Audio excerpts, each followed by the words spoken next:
आपके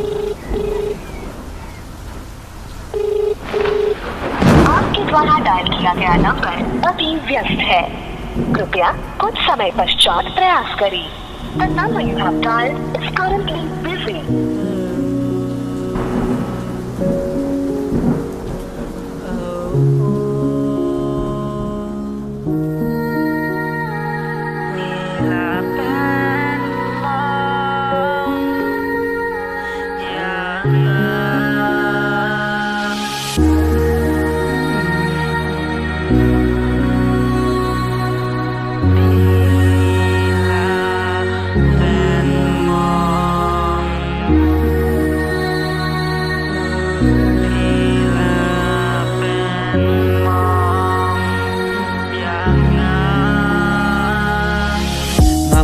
Berkat bakum ne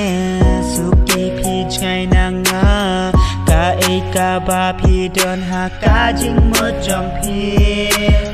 jing dom ki wan ban tap ha ka jing em jong nga ya ka jing le ka jong pi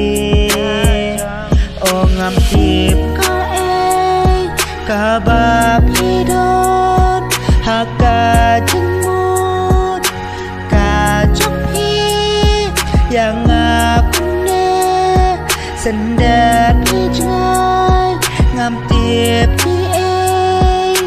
kidau bila penmong yang bila penmong yang bila penmong yang mentang bila penmong yang bila penmong yang bila penmong yang habang ako liapi habang atek siapi tang bayang apim juperwa balik tutu yang bayapi nga ichisha long teno aging ijong ngajuk kemau yaki por manchwa ba pi don răng cát tang bát nga cát nô ngọc men ha ba pi don tang bát pi ha ki por men chua pila pen mong yang pila pen mong yang pila pen mong yang mentang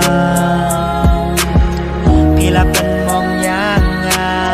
pila pen mong yang pila pen mong yang mentang di jai nang in so tu yang ba kum ne di pen i ba pim i shu